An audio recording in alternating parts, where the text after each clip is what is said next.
दिल्ली पहुंचे हैं। आज मुख्यमंत्री सुखविंदर सिंह सुक्खू पार्टी आलाकमान से मुलाकात करेंगे। नए अध्यक्ष को लेकर मंथन भी किया जाएगा, जिसके बाद उम्मीद जताई जा रही है कि जल्द ही नए चेहरे का ऐलान किया जा सकता है। अध्यक्ष पद की दौड़ में विधायक कुलदीप सिंह राठौर, शिक्षा मंत्री रोहित ठाकुर और विधानसभा अध्यक्ष विनय कुमार के नाम सबसे आगे हैं। रेस में शामिल हिमाचल कैबिनेट में मंत्री रोहित ठाकुर पहले ही कह चुके हैं कि अगर हाईकमान उन्हें प्रदेशाध्यक्ष बनाना चाहेगा तो वो इनकार नहीं करेंगे और मंत्री पद छोड़कर कांग्रेस की कमान संभालेंगे। उन्होंने दिल्ली में हाईकमान से भी मुलाकात की है। अहम बात यह है कि हाल ही में सोनिया गांधी, राहुल गांधी और प्रियंका गांधी शिमला भी आए थे। वहीं ठियोग से कुलदीप राठौर भी दिल्ली में। हालांकि पहले वो प्रदेशाध्यक्ष बनने से इनकार कर चुके हैं, लेकिन अब दिल्ली में होना नई सियासी चर्चाओं को जन्म दे रहा है। अहम बात है कि कुलदीप राठौर पहले भी कांग्रेस प्रदेशाध्यक्ष रह चुके हैं और उनके कार्यालय में कांग्रेस ने भाजपा सरकार होते हुए भी विधानसभा के उपचुनाव और मंडी लोकसभा का उपचुनाव जीता था। आपको बता दें कि कांग्रेस का संगठन सितंबर 2024 में भंग कर दिया गया था। तब प्रतिभा सिंह को ही बतौर प्रदेशाध्यक्ष बनने रहने के लिए कहा गया था। अब कौन होगा हिमाचल कांग्रेस का नया सरदार, ये भी जल्द ही साफ हो जाएगा। हिमाचल कांग्रेस का नया सरदार कौन होगा, ये देखना होगा। शिक्षा मंत्री रोहित ठाकुर अध्यक्ष बनने की इच्छा जता चुके हैं, उनकी तरफ से इच्छा जताई गई। वहीं विनय कुमार का नाम भी अभी तक रेस में सबसे आगे है और इसी के साथ विधायक कुलदीप राठौर का नाम भी रेस में शामिल है। तो सरदार कौन होगा? शिक्षा मंत्री रोहित ठाकुर का नाम भी है। तमाम नाम है, इसके बाद चर्चा करनी होगी। विधानसभा अध्यक्ष विनय कुमार रेस में है, सबसे आगे चल रहे हैं, तो कई नाम हैं, इसी को लेकर मंथन तेज है। लेकिन अब मुहर किसके नाम पर लगेगी, ये देखना होगा। 3 चेहरे हैं जो सबसे ज्यादा आगे हैं: कुलदीप राठौर, विनय और शिक्षा मंत्री रोहित ठाकुर।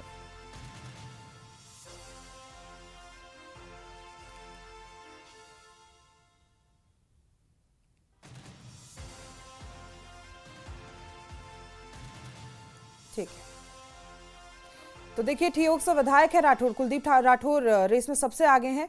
उन्हीं की हम बात कर रहे हैं। वर्तमान में कांग्रेस के राष्ट्रीय प्रवक्ता है वो, और पार्टी से 40 से ज्यादा साल हो गए उन्हें पार्टी से जुड़े हुए, और कांग्रेस में अलग अलग पदों पर भी रहे हैं, वरिष्ठ नेता हैं, ठियोग से विधायक हैं। एक ऐसा चेहरा है, अंदाजा लगाया जा रहा है कि हो सकता है कुलदीप राठौर को इस बार सरदार बना दिया जाए। हालांकि उनकी तरफ से भी इच्छा जाहिर की गई थी।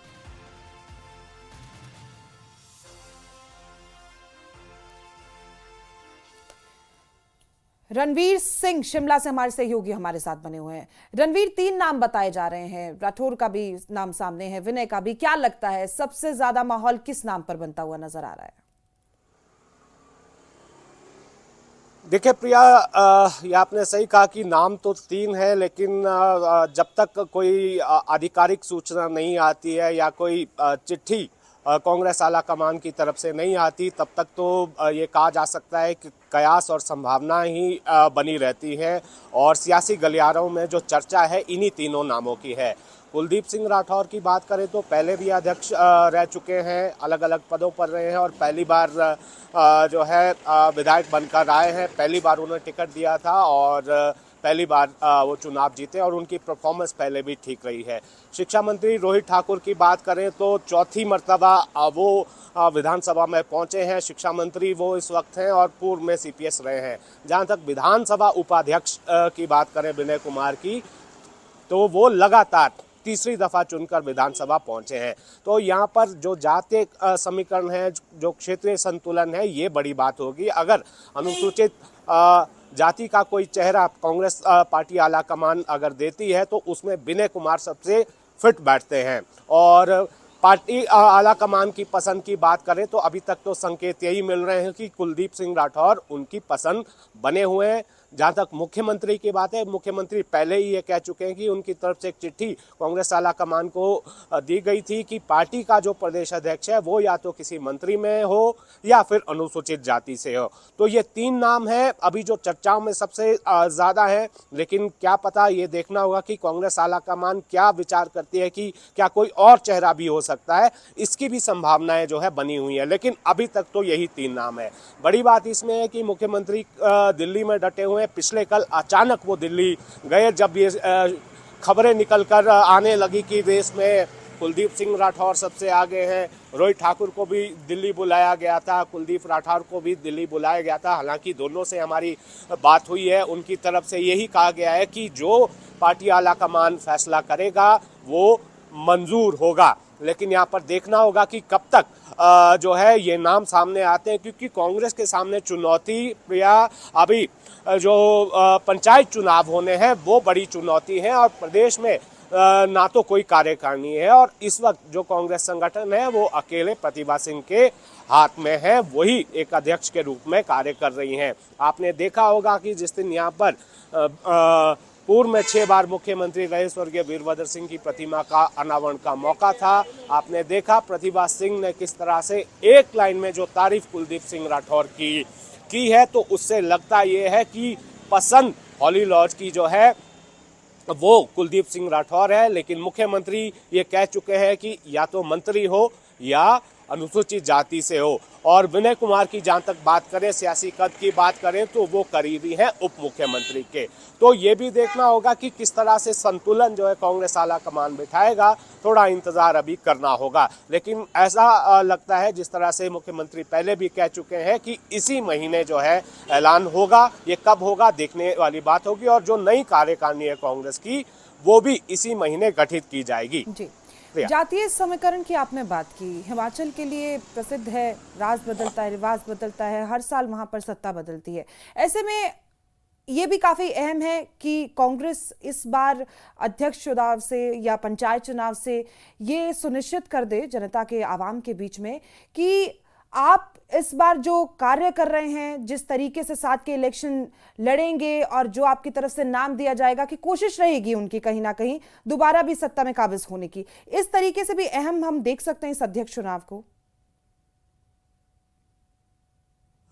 जी प्रिया, देखिए बड़ी बात तो ये है कि जो पंचायत चुनाव होते हैं सीधे तौर पर तो पार्टियों का कोई दखल इसमें नहीं होता है। ये सीधे तौर पर व्यक्ति पर निर्भर होता है कि उसकी कितनी पैठ जनता के बीच में है।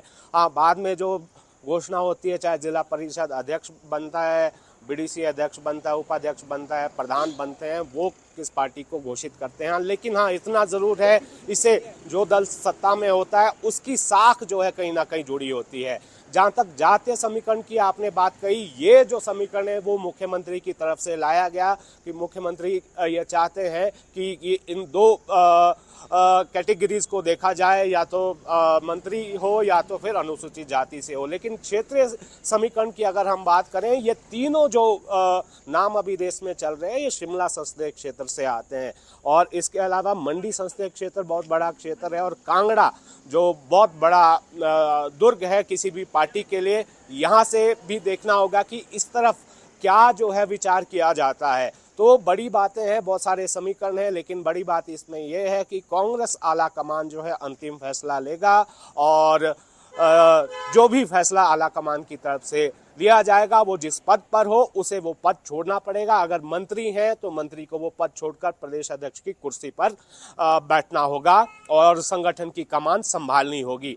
साथ के साथ ये भी है कि सत्ता जिस तरह से अभी चल रही है, जिस तरह से कार्य चल रहे हैं, और हिमाचल में आपने सही कहा कि रिवाज अभी तक नहीं बदला है, एक बार कांग्रेस एक बार बीजेपी जो है वो 1985 के बाद से लगातार ये चल रहा है। तो जिम्मेदारी बहुत बड़ी होगी, बहुत सारे खेमे भी है कांग्रेस पार्टी के भीतर, वो भी बड़ी बात है। पसंद नापसंद की भी बात यहाँ पर सबसे ज्यादा है, लेकिन सब किससे जो है नाम जो है लिए गए हैं। जानकारी तो ये भी है कि मुख्यमंत्री ने बीते कल देर शाम को जो कांग्रेस पार्टी की प्रभारी हैं हिमाचल मामलों की रजनी पाटिल, उनसे भी मुलाकात की है। अब देखना होगा कि कितनी जल्दी ये नाम जो है सामने आते हैं। देखिए, आपने कहा इस बारे में बात की, लेकिन ये भी काफी अहम होता है नाम देना।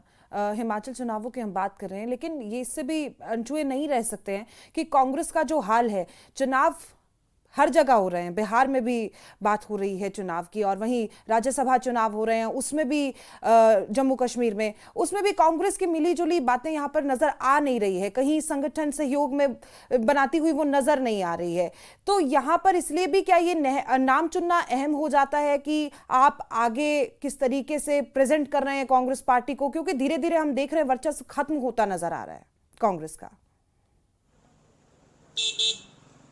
देखिए प्रिया, यह है कि कांग्रेस के इतिहास को अगर आप टटोले, पिछले 1-2 दशक की अगर हम बात करें, हिमाचल में या देश में, कांग्रेस जो है वो बदली नहीं है। कांग्रेस में ये जो खेमेबाजी है, जो अलग अलग सुर हैं पार्टी के भीतर, जो नेताओं के प्रति कार्यकर्ताओं की आस्था है, अपने अपने नेता को माना जाता है। कई बार ये देखा गया है कि विचार भी गौण हो जाता है अपने नेता के सामने। तो ये तो कांग्रेस के लिए नई बात नहीं है, कांग्रेस इसी तरह से चलेगी ऐसा लगता है, जब तक कि पार्टी का जो आला कमान है उसकी तरफ से कोई ऐसा जो है निर्देश या कोई ऐसा बदलाव ना किया जाए जिससे पार्टी में अनुशासन हो। फिलहाल तो ये दिखता नहीं है, लेकिन हाँ इतना ज़रूर है कि यहाँ हिमाचल प्रदेश में कांग्रेस की सरकार है, तो एक मैसेज जो है यहाँ से दिया जाना चाहिए था। ना केवल सत्ता में रहते हुए जिस तरह से काम जनता के लिए किए जाने हैं, उसको एक मॉडल के रूप में किसी अन्य राज्यों में कांग्रेस रख सके। फिलहाल तो आप कह सकते हैं कि थोड़ी बहुत संभावना ही ऐसी नजर आती है। बहुत सारे ऐसे मुद्दे हैं जिन पर खुद सरकार घिरी हुई है। कुछ जगहों पर अच्छा काम भी जरूर देखने को मिला है, लेकिन अधिकतर अगर हम देखें तो जनता की जो अपेक्षा है, जो चुनावी गारंटियां हैं, उनको लेकर जो है अभी तक जनता को, आम लोगों को थोड़ा सेटिस्फाई करने में जो है कांग्रेस अभी नाकाम रही है। हालांकि 2 साल का वक्त कांग्रेस के पास है, अभी बहुत कुछ करने के लिए बाकी है। तो यहाँ पर ये जो समीकरण है कांग्रेस पार्टी के प्रदेश अध्यक्ष को लेकर और पार्टी की जो नई कार्यकारिणी बनी है उसको लेकर मंथन बहुत ज़्यादा यहाँ पर करना पड़ेगा। बड़ी बात तो ये भी निकल कर आ रही है कि कार्यकारिणी का जो है पूरा ऐलान शायद ही हो, कुछ ही पदाधिकारियों के नाम भी घोषित हो सकते हैं। लेकिन सबसे अहम मुद्दा अभी ये है कि पार्टी का प्रदेश अध्यक्ष कौन होगा। बहुत बहुत शुक्रिया आपकी जानकारी के लिए रणबीर। तो देखिए, चुनाव होने हैं, आलाकमान का फैसला भी बाकी है,